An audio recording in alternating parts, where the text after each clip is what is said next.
Mami. Daddy. Oh. Pwede natin ampunin si Muning? Nakita ko sa labas walang magulang, kawawa naman. Tinan mo, nanginginig oh. Ako, Marivic, ha? Pang ilang pusa na ba at aso yung inuuwi mo dito sa bahay natin, ha? Bayaan mo na kasi. Hilig niya yan eh. Oo nga, kaysa naman aalog-alog tayo dito at marami tayong pets. Problema naman kasi, hindi niyo ako binigyan ng kapatid eh, kaya wala, puro na lang pusa, aso. Ay, wait lang. Hello! Tinan nyo! Hey, dito tayo.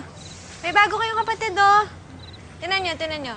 May bago kayong kapatid. Mahilig sa hayop. Pakilala mo na kita. Bakit ka nagagalit? Mababait yan. Asan mo? Kuya Maning, Mababait yan. atis ka. Oh, Rolly. Manghihiram mo sana uli ako ng pera sa inyo eh. Kailangan ko lang.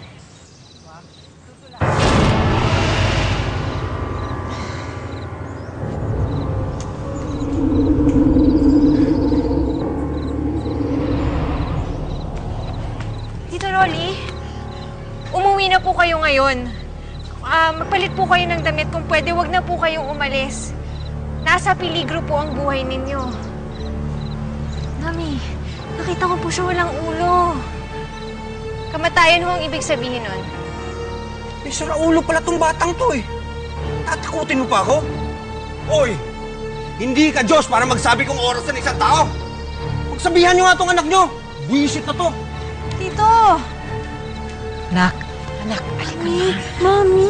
Halika nga dito. Anak, alam kong bata ka pa. Kung ano-ano ang nakikita mo. Pero mas mabuti siguro, sarilinin mo na lang muna, ha? Alam ko gusto mong tumulong, pero baka yan pa ang ikakapahamak mo. Na.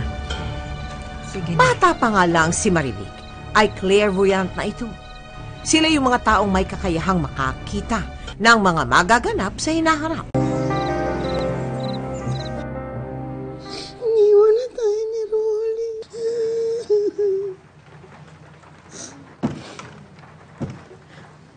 May sa demonya ka?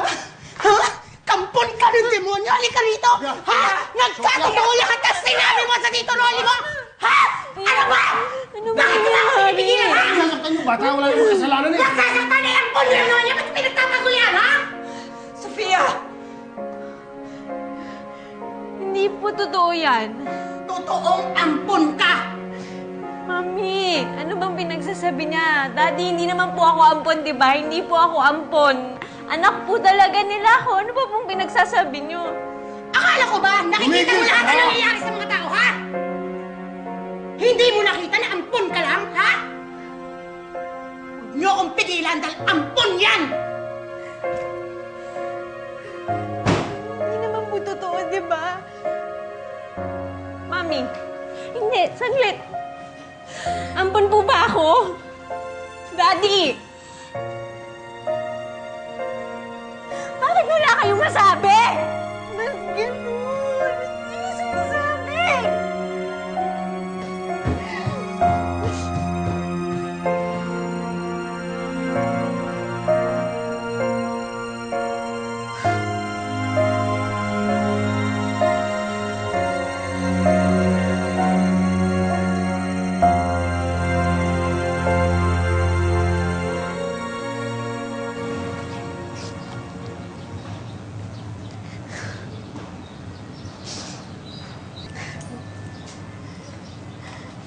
Bes, kahit hindi mo naman sila totoong magulang, di ba minahal ka naman nila?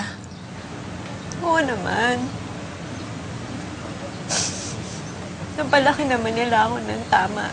Tsaka mahal naman talaga nila ako. Nahirapan lang kasi talaga ako tanggapin. Hindi ko sila tunay ng magulang. Pero nagsinungaling sila sa akin. Tapos best na isip ko, kaya pala ako ampon ng ampon. Kasi ampon ako. Eh, Bes, anong balak mo ngayon? Ako, pakalayo-layo muna siguro. Sama ako kay Ate Lulu sa probinsya. Gusto ko lumawak yung kaalaman ko pagdating sa panghuhula. Gusto ko matutong bumasa ng isip ng tao.